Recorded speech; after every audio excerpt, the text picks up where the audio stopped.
Karena bagi saya SDM kita itu sebenarnya aset terpenting, bagaimana membantu saya untuk mencapai tujuan perusahaan itu bisa berkembang. Sehingga target-target saya itu adanya improvisasi, adanya improvement, continuously improvement bagi semua tim saya itu agar kita sama-sama maju dan berkembang. Jadi bukan hanya perusahaan berkembang, dengan perusahaan berkembang tentu tim itu semua juga akan lebih sejahtera. Halo, saya Ridwan Go, saya CEO PT Mak Dynamics Indonesia Tbk. Hari ini saya akan bincang-bincang tentang sukses di usia muda dan bagaimana perusahaan yang saya pimpin bisa survive di masa pandemi ini dan bermanfaat buat lingkungan sekitarnya.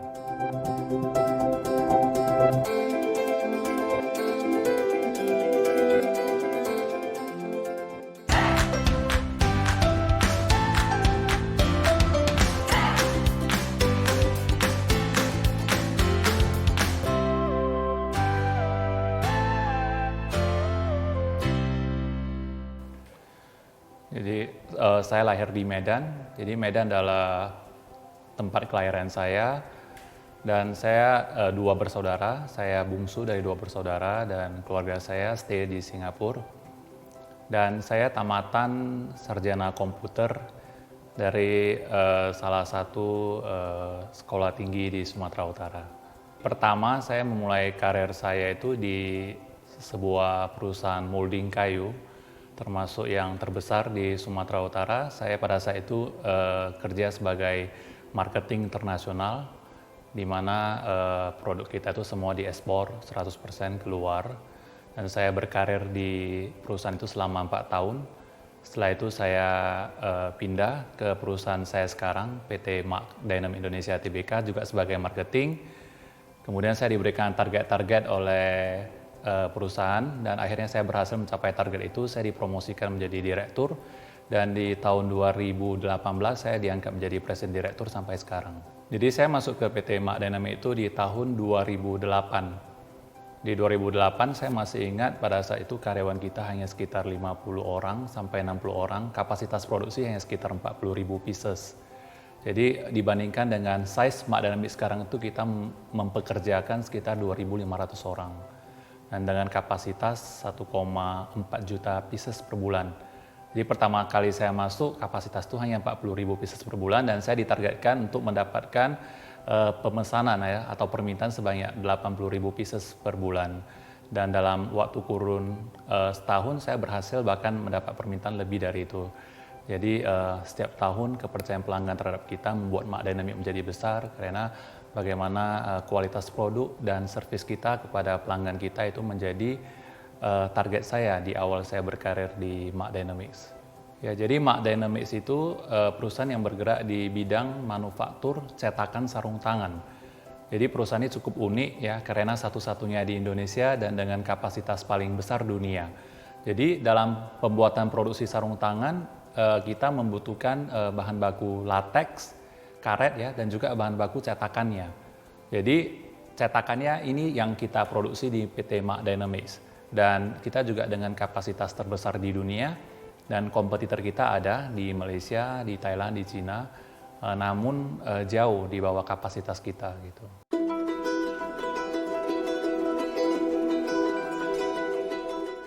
Jadi dari perusahaan yang saya pimpin sebenarnya kita sudah banyak memenangkan penghargaan nasional sebagai perusahaan dengan emiten ya. Kita karena sudah tercatat di Bursa Efek, emiten sektor dasar kimia terbaik, kita sudah 3 tahun berturut-turut ya dari Bisnis Indonesia, dari majalah Investor Daily, dan beberapa penghargaan bergengsi lainnya dari Bursa Efek Indonesia.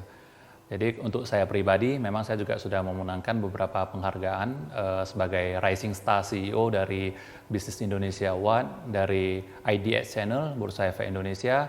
Saya juga pernah memenangkan Industry Marketing Championship of the Year dari Marketer Festival di tahun 2019 dan ada beberapa penghargaan lainnya.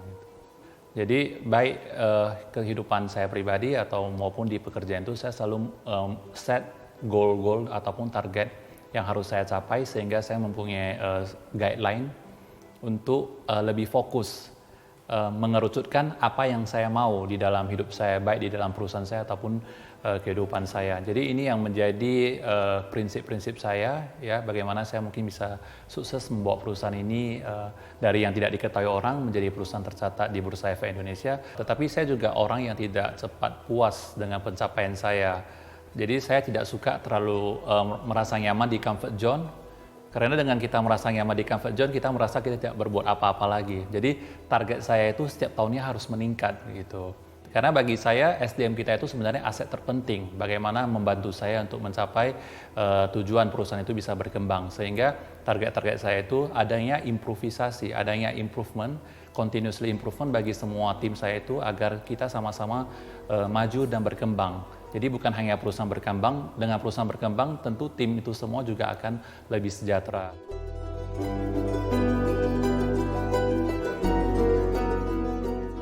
Jadi kebetulan perusahaan kita yang tidak terlalu berdampak signifikan untuk pandemi COVID ini, justru dari permintaan itu malah meningkat. Karena produk yang kita buat itu kan sebagai supply chain produk kesehatan. Jadi tapi tidak dipungkiri karena COVID ini banyak mengganggu operasional perusahaan. Contoh dari segi impor bahan baku, namun itu bisa diatasi dengan baik karena kerjasama tim kita. Dan kita juga ada meminta permohonan kepada mungkin pemerintah memberikan kelonggaran agar operasional ini bisa berjalan sebagaimana mestinya. Jadi kebijakan yang paling krusial ya adalah bagaimana karyawan saya yang berjumlah banyak itu bisa bekerja dengan aman, bekerja dengan sehat. Jadi tentunya protokol-protokol kesehatan di awal itu adalah menjadi tanggung jawab saya. Bagaimana kita memberikan sosialisasi kepada semua tim untuk distancing dan agar keluarga mereka tidak terkena COVID karena adanya penambahan kapasitas. Jadi ini menjadi tanggung jawab semua di perusahaan saya. Tiap hari kita memberikan sosialisasi kepada mereka untuk segera pulang ke rumah dan kita juga memberlakukan work from home ya untuk yang memungkinkan dan untuk produksi kita melakukan mengurangi lembur, kemudian banyak hal kita memberikan vitamin kepada semua karyawan dan tim, kebersihan kita melakukan disinfektan ruangan.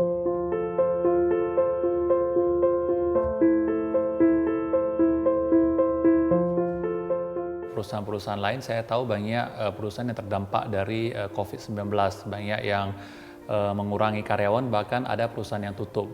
Ya, mungkin yang menjadi fokus perusahaan agar bisa tetap survive adalah bagaimana kita melakukan efisiensi di segala bidang. Jadi ketika masa sulit ini efisiensi itu sangat perlu, artinya kita boleh cut beberapa pengeluaran yang tidak perlu ya, dan tentunya juga menaikkan produktivitas karyawan. Jadi karyawan itu harus bekerja smart gitu. Bagi saya prinsip yang paling penting adalah saya mempunyai satu prinsip yang sangat mendasar ya. Cari solusi bukan cari alasan. Cari solusi adalah sesuatu prinsip yang membawa kita mencapai kesuksesan. Apapun yang kita hadapi itu kita jangan cari alasan untuk bagaimana kita bisa keluar dari masalah itu, namun kita cari penyelesaiannya. Saya rasa itu cukup penting buat semua tim saya.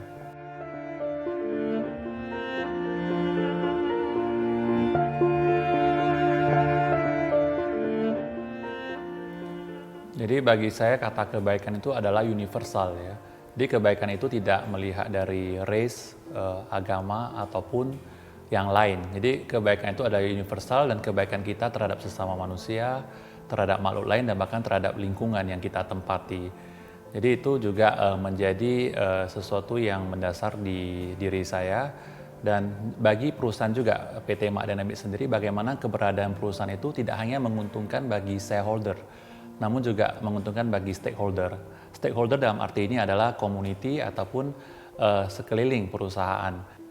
Ya, karena keberadaan perusahaan itu tentunya harus memberikan manfaat kepada sekelilingnya, baik terhadap manusianya maupun terhadap lingkungannya. Jadi kenapa itu penting bagi perusahaan untuk menjaga keasrian ataupun kehijauan lingkungannya, karena kita mau agar keberlangsungan perusahaan itu bisa berlangsung lama dan tentunya untuk generasi-generasi penerus bisa menikmati tempat tinggal yang masih hijau dan tidak rusak karena adanya sebuah aktivitas perusahaan.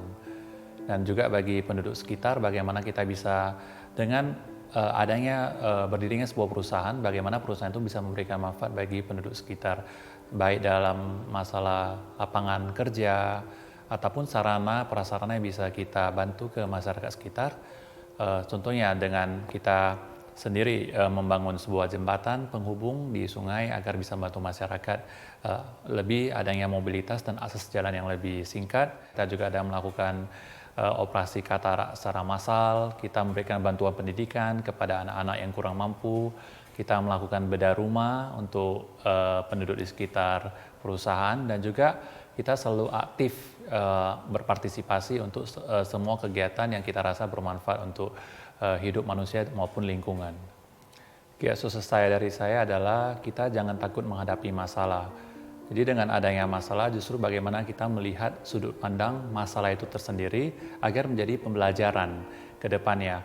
Dan yang paling penting untuk kawan-kawan yang masih muda, kiat sukses itu adalah bagaimana kita mengikuti proses step by step-nya itu. Jadi kita tidak melakukan skip proses, karena untuk sukses yang bisa bertahan lama, tentunya kita harus melewati proses, bukan sesuatu yang shortcut.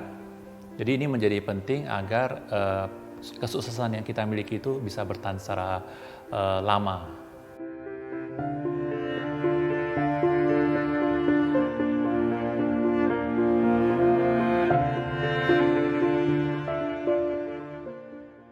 Baik pemirsa, sekian bincang-bincang kita tentang sukses di usia muda dan bagaimana perusahaan bisa bermanfaat untuk lingkungan dan survive di masa pandemi ini. Sampai jumpa.